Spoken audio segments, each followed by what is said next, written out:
Bonjour à tous, bienvenue dans l'émission Bonjour chez vous. Bonjour Franck. Bonjour Jérémy. Bonjour.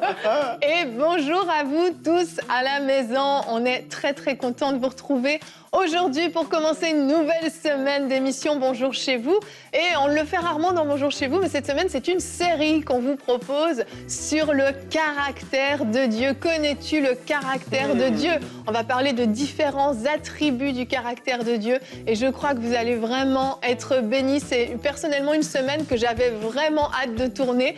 Et aujourd'hui, en plus, on a Jérémy avec nous, donc c'est formidable. Et oui, Evelyne, Jérémy qui fait constamment des séries dans Prière inspirée. Effectivement, donc finalement, ça ne va pas te changer, mais tu ne seras pas là toute la semaine. Et non, malheureusement. On va profiter Jérémy, de toi. En fait, il n'est pas impressionné par ton histoire de série, là. Non, je vois ça. Moi, je suis très contente quand même. Je vais me réjouir avec moi-même. C'est une belle semaine, Evelyne. Très belle semaine. Très beau thème, surtout. Oui. Et Jérémy, tu fais une réponse d'expert. Tu es notre expert du jour. Tu vas répondre à une question. Oui. Pourquoi dit-on de Dieu qu'il est jaloux? En effet, un élément ou un caractère de Dieu dont on parle peu, la jalousie de Dieu, et pourtant qui est très intéressant. On va en parler dans la rubrique dans quelques minutes. C'est un peu une introduction à sa rubrique à mon niveau, un peu. C'est pas forcément élevé comme introduction. Ah ouais, c'est sûr que son introduction n'était pas extraordinaire, c'est vrai. Désolé, faut le dire, hein. J'aime pas trop introduire. Faut le dire. J'étais comme moi. Il ne faut pas trop en dire avant de le faire. C'est nul, sinon, Evelyne. Non, la différence, c'est que vous vous préparez pas dans vos introductions. Ah ouais. Vous êtes à chaque fois, c'est une révélation. Moi, ça faisait 1 an que j'avais pas fait Bonjour chez vous, donc... Oh non. Est-ce que tu ne m'as pas expliqué, Evelyne, comment il fallait faire? Ça fait 1 an, c'est n'importe quoi. Bon, sur ce mensonge, nous allons tout de suite commencer avec la pensée du jour.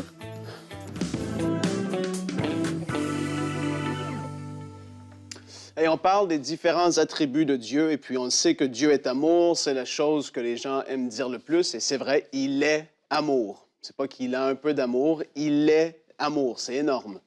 Mais non seulement est-ce qu'il est amour, mais il est saint, il est juste, il est miséricordieux, rempli de grâce, il est bon, il est lent à la colère. Il y a tellement d'attributs qu'on peut donner à Dieu. Mais comme je dis, beaucoup de gens vont s'arrêter à Dieu est amour, et même, je ne sais pas si ça vous est déjà arrivé, mais en parlant avec quelqu'un qui forcément ne connaît pas tellement Dieu, ou en tout cas, il va avec la connaissance qu'il a, quelqu'un qui n'a jamais trop lu la parole de Dieu ou quoi que ce soit, lorsqu'on parle que Dieu est amour, oui, mais qu'il est juste et qu'il va y avoir soit un jugement, ou il va y avoir quelque chose qui va se passer, ben non, mais Dieu ne peut pas faire ça. Il est amour, il ne peut pas juger, il ne peut pas être méchant, il ne peut pas, entre guillemets, je le dis comme ça. Hein. Mais en fait, l'amour de Dieu réclame ou demande à ce que la justice soit faite. Amen. Parce que dans le fait qu'il soit parfaitement et entièrement amour, ben, il doit être juste en même temps. Et aujourd'hui, je veux qu'on puisse s'attarder sur la justice de Dieu. On va lire ensemble quelques passages, surtout dans Actes, chapitre 10 et le verset 42.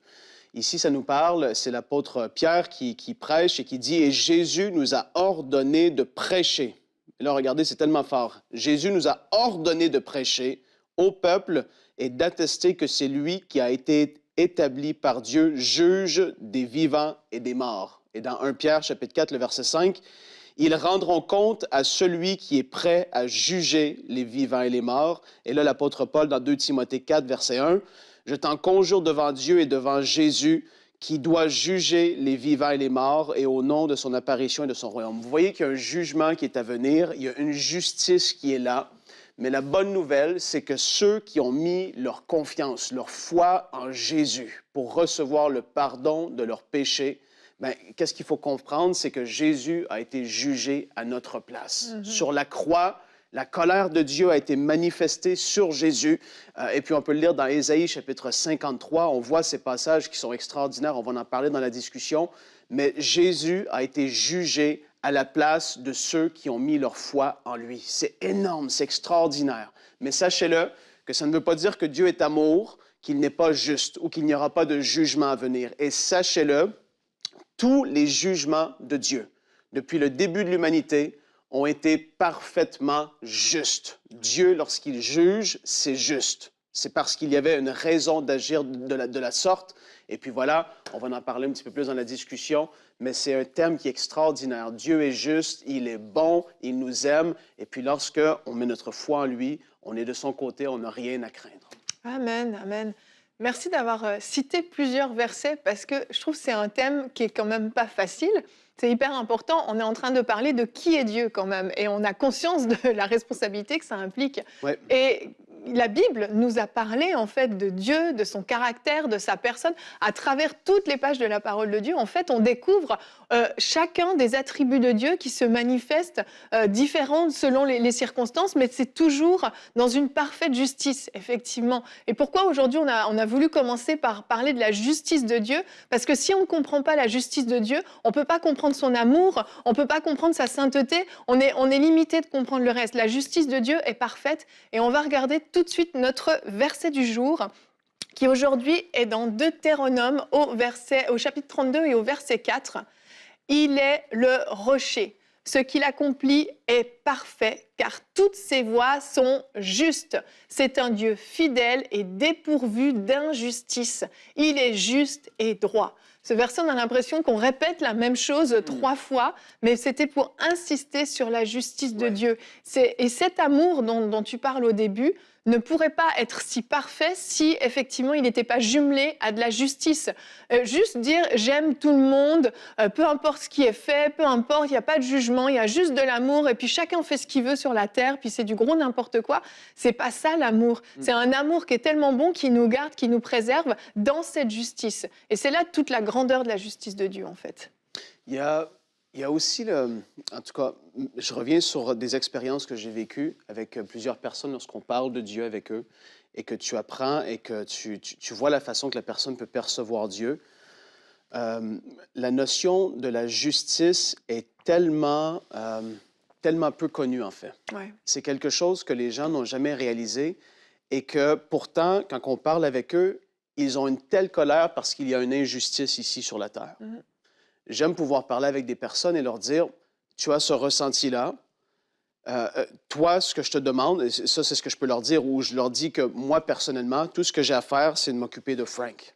Et puis même s'il y a des injustices ici sur la terre et que c'est injuste, tôt ou tard, la justice sera faite. Que ce soit sur terre, ici, pendant qu'on est vivant, ou que ce soit dans l'éternité à venir, que ce soit au jugement du grand trône blanc, que ce soit le jugement de Dieu qui va arriver, tôt ou tard, la justice parfaite de Dieu aura lieu. Et puis nous, ce qu'on a à faire, c'est de vivre notre vie en accord avec la parole de Dieu, de grandir avec lui, de se rapprocher de lui, etc. Mais tôt ou tard, la justice de Dieu va se manifester. Et ça, c'est, en tout cas, à quelque part, c'est certainement un baume sur notre cœur et c'est une espérance qui est là. Et si on a vécu des injustices, on a fait des émissions dans Bonjour chez vous sur l'injustice. Des fois, il y a des personnes qui vivent des choses complètement injustes. Et oui, c'est malheureux, mais tôt ou tard, la justice de Dieu va parler. Et lorsqu'elle va se manifester, je veux dire, c'est comme si tu te retrouves en cours et toutes les preuves sont là contre toi. Ouais. Là, il ne va rien manquer. Quand Dieu va parler, il va dire, voici pourquoi. Et là, la justice de Dieu va pouvoir s'exécuter parfaitement. Et puis, j'aimerais tellement parler de la sainteté, mais je ne le ferai pas parce que vous allez en parler cette semaine. Oui. Mais la sainteté de Dieu, encore là, avec la justice et l'amour, vont main dans la main. Ouais. C'est énorme. Exact, exact. Mais c'est hyper rassurant, en fait, la justice de Dieu. Elle est rassurante parce qu'elle est parfaitement juste. Quand tu vas devant un juge sur cette terre, ben, tu ne sais jamais si ton jugement va être juste. Mais devant Dieu, tu sais que ce jugement va être parfaitement juste. Et c'est rassurant, en fait, de se dire qu'il n'y aura pas une seule ombre d'injustice.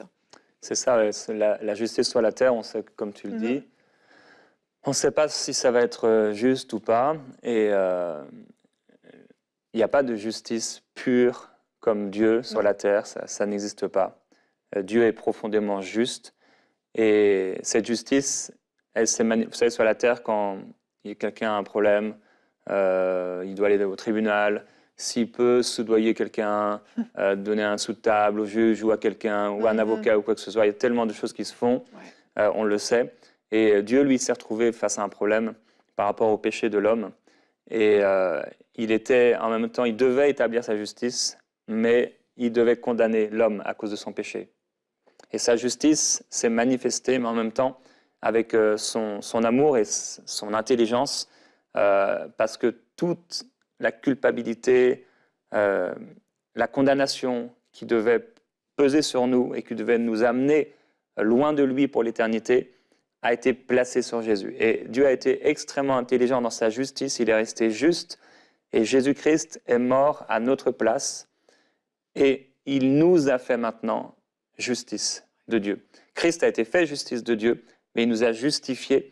Et cette justice, c'est pas une justice comme les hommes qui peuvent juger avec méchanceté ou avec colère ou avec haine. C'est une justice qui est profondément, elle est née dans l'amour, cette justice.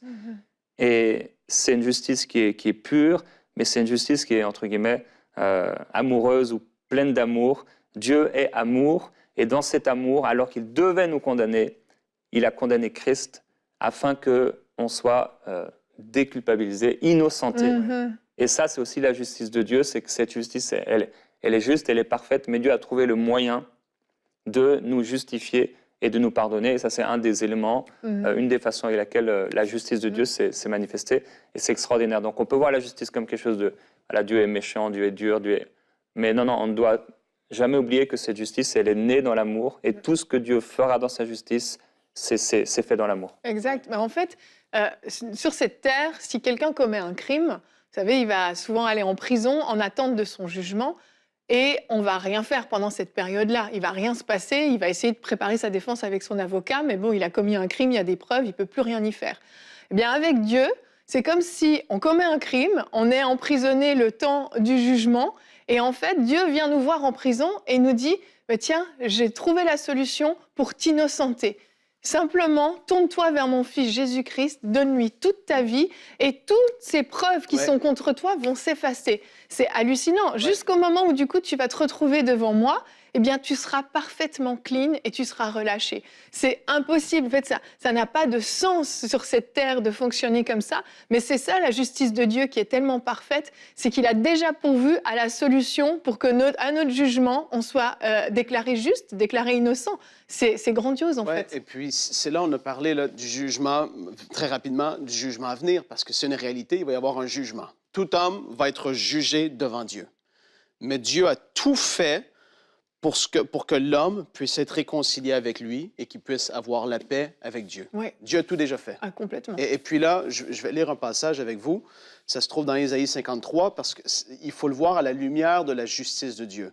Comme Jérémie l'a dit tout à l'heure, là, on va le lire ensemble. Cependant, ce sont nos souffrances qu'il a portées en parlant de Jésus. Jésus a porté nos souffrances. C'est de nos douleurs qu'il s'est chargé, même maladie pourrait être mis là-dedans. Nous l'avons considéré comme puni, frappé de Dieu et humilié. Mais il a été blessé pour nos péchés, brisé pour nos iniquités, et le châtiment qui nous donne la paix est tombé sur lui.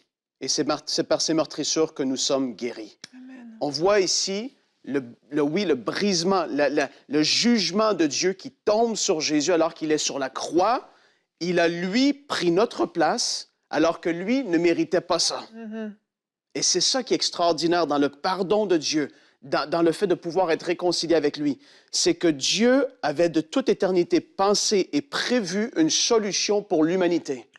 Alors que Dieu devait, dans son amour, il voulait voir les hommes réconciliés à lui. Mais à cause de sa justice, le péché nous séparait d'avec lui. Et là, Dieu s'est dit, mais non, il va y avoir une solution. Je vais moi-même descendre sur terre. Jésus, c'est Dieu. Et il est venu ici. Il a vécu parfaitement, mais étant tenté en toutes choses, sans jamais chuter.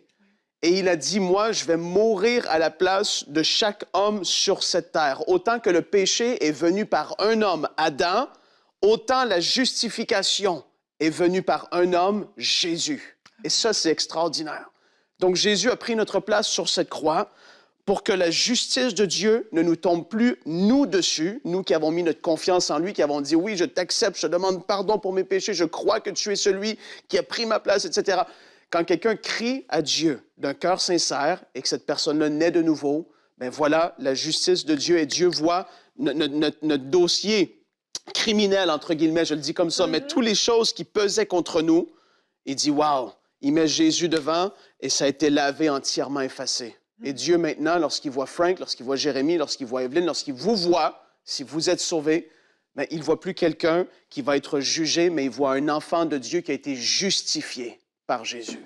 Et ça, c'est extraordinaire. Le plan de Dieu. Donc, c'est ça la bonne nouvelle. Comme j'ai dit, on n'a pas à avoir peur de quoi que ce soit, du jugement à venir. Jésus a pris notre place déjà. Et nous, on a été entièrement justifiés. On est la justice de Dieu. On peut s'approcher de lui avec un cœur sincère. On peut s'approcher, la Bible dit, avec assurance du trône de la grâce. On peut entrer dans la présence de Dieu parce qu'on est juste, parce qu'on a été justifié. C'est extraordinaire. Amen. Cette semaine, j'ai fait un rêve. La veille, on avait, avec Annabelle, on conseillait un couple qu'on connaît. Et dans ce couple, le mari a fait quelques fautes.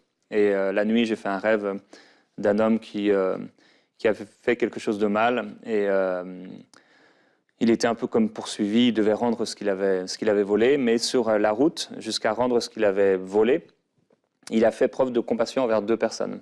Et je me suis réveillé avec une parole dans ma bouche. J'ai entendu en fait cette parole. La bienveillance d'un cœur vaut plus que les fautes d'un ami. Et j'aimerais juste conclure sur ce point-là, c'est que, comme on l'a dit, oui, Dieu est juste, mais son amour est plus grand que nos fautes. Et la bienveillance du cœur de Dieu est plus grande que toutes les fautes qu'on a pu faire. Et c'est ça qui nous rassure, comme tu l'as dit, on est rassuré à cause de son amour. Je sais que Dieu sera juste, c'est vrai, mais je sens en même temps que si j'ai péché, si j'ai fait du mal, et si demain je fais du mal à nouveau, l'amour de Dieu, la bienveillance de Dieu, si je me repens, sera plus grande que toutes les fautes que j'ai pu faire. Oui. Et ça, c'est extraordinaire. Ça vaut pour un meurtrier, ça vaut pour quelqu'un qui a péché une fois, ça vaut pour quelqu'un qui pratique le péché, mais qui un jour va se repentir. Dieu sera profondément juste dans le fait que si cette personne se repent, la condamnation qui devait peser sur lui a été déjà déplacée sur Jésus-Christ. La bienveillance du cœur de Dieu vaut plus que les fautes d'un ami, même si on est nous-mêmes l'ami de Dieu. Dieu, dans son amour, sera juste. Et cette justice, c'est que Christ a été condamné à notre place. Ouais. Amen, amen. C'est ça, la justice. Peu importe ce que tu as fait, il n'y en a pas un pire qu'un autre. On est tous séparés de Dieu, mais que lui, il a pourvu. C'est extraordinaire. Est-ce que j'ai envie qu'on continue de parler pendant 1h30 de ça, Evelyne? Ce serait formidable, mais on ne peut pas. Non, moi, je veux parler de la jalousie, comme ça fait un an que je ne suis pas venu. On est en 2022, donc il y a un an, on était en 2021, Evelyne. J'ai bien compris. Voilà. Avant la que justice. tu puisses nous parler de la justice, de la jalousie de Dieu, j'aimerais juste vous donner l'opportunité. Si c'est pour vous la première fois que vous comprenez la justice de Dieu, vos yeux s'ouvrent et vous venez de comprendre, mais OK, c'est ça la justice de Dieu. J'avais jamais compris. Vous avez compris le jugement à venir. Vous avez compris la bonté, l'amour de Dieu pour vous. J'aimerais juste vous donner l'opportunité. Vous pouvez simplement vous tourner vers Dieu et lui dire: mon Dieu, j'ai compris aujourd'hui ta justice. J'ai compris aujourd'hui que j'ai besoin d'être sauvé, que mon casier judiciaire a besoin d'être effacé. Et je te demande pardon pour tout ce que j'ai fait dans ma vie, toutes ces mauvaises choses que j'ai pu faire. Et aujourd'hui, je prends la décision de te donner ma vie. Je me repens sincèrement. Je prends la décision de marcher d'une manière digne de la parole de Dieu. Et je m'engage, Seigneur, à devenir vraiment ton enfant. Et je crois vraiment que Dieu vous accueille et que Dieu efface ce casier judiciaire, que Dieu efface toutes ces fautes qui étaient contre vous. Et vous pouvez aujourd'hui vous réjouir de devenir un enfant de Dieu. Oui, vous êtes aujourd'hui devenu un enfant de Dieu et vous allez pouvoir marcher comme Dieu veut que vous marchiez. On va enchaîner, Jérémie, on va parler d'un sujet important qui est souvent très mal compris d'ailleurs, dans la rubrique « Réponse d'experts ».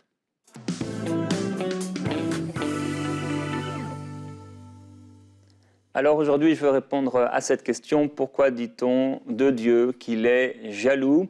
Alors selon le livre de Deutéronome, mais également dans plusieurs passages, comme nous allons le voir, la Bible nous dit que Dieu est un Dieu jaloux. Et le Seigneur m'a parlé de cette jalousie plusieurs fois, particulièrement dans des rêves. Le premier, c'était il y a 6 ans, où Dieu m'a montré un événement. Il m'a montré comment il pouvait être jaloux de nous, comme un mari pourrait être jaloux par rapport à son épouse. Et j'aimerais introduire en disant qu'on oublie souvent que beaucoup de sentiments que vivent les humains sont avant tout des sentiments que Dieu expérimente aussi. Par exemple, quand des parents ont un enfant, les parents sont heureux, ils préparent tout ce qu'il faut pour l'enfant, ils vont acheter tout ce qu'il faut, et cette joie que les parents peuvent éprouver parce que l'enfant arrive, bien, c'est pas les hommes qui l'ont inventée. Cette joie, c'est Dieu. Elle était en Dieu et Dieu l'a expérimentée lorsqu'il a créé les anges, lorsqu'il a créé l'être humain, à notre naissance. Dieu était extrêmement joyeux. Et nous, quand on lit la Bible, quand on lit le livre de la Genèse, on voit Dieu comme un créateur, on voit Dieu comme si c'était un robot dénué de sentiments, alors que Dieu était un père, il est un père, et on passe à côté de cette facette de Dieu qu'il est un père. Nous, on voit Dieu comme un Dieu d'autorité, il a envoyé la parole, et la parole a créé la terre, il fait l'homme, et comme si Dieu était un robot, et on oublie qu'il est un père. À votre naissance, Dieu a été dans une grande joie. Il n'y a pas que la joie que Dieu peut éprouver, il y a aussi la tristesse. Quand Satan est tombé et qu'il a trahi Dieu, que pensez-vous que Dieu a vécu? Qu'est-ce qu'il a expérimenté? Dieu a été attristé. Et je suis persuadé qu'il a été profondément attristé pour le diable et pour lui-même aussi en tant que personne. Dieu peut être également attristé. Quand Adam et Ève ont péché, là encore, je suis sûr que ça a été dur pour le cœur de Dieu, mais qu'est-ce que Dieu a fait? Il a été compatissant et il a été intelligent. Il est venu auprès d'Adam pour communiquer avec lui, il s'est adressé à la femme, chacun a renvoyé la faute vers l'autre, donc l'homme, après la femme, après le serpent, et il a essayé finalement de compatir et de protéger même Adam et Ève en les chassant du jardin. Et là encore, on peut voir que comment Dieu a géré les choses. C'est comme un père ou comme des parents avec leurs enfants dans un système d'éducation, les décisions qu'ils peuvent prendre pour protéger l'enfant, pour essayer de communiquer avec lui quand il a fait le mal. Il est compatissant, il est intelligent dans la façon dont il va approcher l'enfant. Mais c'est pas l'homme n'a entre guillemets rien inventé. Ses sentiments étaient d'abord dans le cœur de Dieu. Quand Caïn a tué son frère, qu'est-ce que Dieu a fait? Il a tenté de le faire entendre raison, il a encouragé au bien, il l'a averti en lui disant qu'il fallait vraiment qu'il fasse le bien parce que le péché était là devant lui, comme on peut le faire avec une personne que nous aimons, pour lui faire entendre raison. Alors, les gens parlent de 6 émotions de base. La joie, la tristesse, la peur, la colère, le dégoût et la surprise. La seule émotion que Dieu n'a pas expérimentée, et je vais parler de la jalousie de Dieu, c'est la peur, puisque la peur est née à cause du péché. C'est le premier sentiment que Adam a vécu après son péché. Il dit « j'ai eu peur et je me suis caché ». Donc c'est le sentiment qu'on ne verra pas, qu'on ne trouvera pas au ciel. Mais les autres sentiments, parce qu'on pourrait parler de la surprise, mais même là, alors, Dieu en tant que fils a pu être surpris, du moins il a pu être étonné parfois, par exemple de la foi d'un homme. Au ciel, on sera encore émerveillé de la grandeur de Dieu. Alors, tout ça pour dire que Dieu partage aussi ses sentiments. Même l'amour, le bonheur, la colère, la compassion, le dégoût, la fureur, la haine, la jalousie, la joie, le mépris, le respect, la tristesse sont des sentiments que Dieu éprouve et que Dieu expérimente. Cependant, il ne vit pas les sentiments qui sont nés de la chute, la honte, la peur, le désespoir, l'ennui, etc. Alors, maintenant, allons dans le sujet. Pourquoi Dieu, on dit qu'il est un Dieu jaloux? Premièrement, parce que la Bible le mentionne plus de 20 fois à son sujet dans le Nouveau et dans l'Ancien Testament. Et ce n'est pas des gens qui parlent de Dieu, mais c'est Dieu qui parle de lui-même en disant qu'il est lui-même jaloux, particulièrement dans Exode et Deutéronome, où 6 fois, Dieu dit de lui-même qu'il est jaloux. Et je vais vous apprendre, ou peut-être vous rappeler cette vérité, quelque chose au sujet de la jalousie de Dieu, c'est que non seulement Dieu le dit de lui-même, mais c'est son nom. L'apôtre Jean, il dit au moins 2 fois que Dieu est amour, et nous on parle en tant que chrétiens constamment de l'amour de Dieu, que Dieu est là pour nous, mais on oublie que Dieu est un Dieu jaloux, et pourtant c'est son nom. Il est écrit « Tu ne te prosterneras pas devant un autre Dieu, car l'Éternel porte le nom de jaloux ». Il est un Dieu jaloux.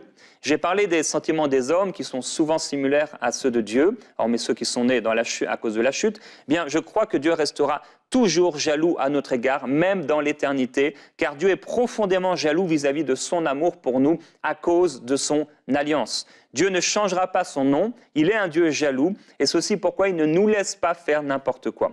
Et son esprit nous pousse à nous offrir à lui, à être un temple saint pour lui, à lui appartenir en propre, à vivre à 100% pour lui, à ne pas partager notre cœur entre lui et les choses de ce monde, à ne pas nous enivrer de vin, mais à nous enivrer de sa présence. Dieu ne cesse de démontrer sa jalousie à son égard. Je vais prendre un exemple.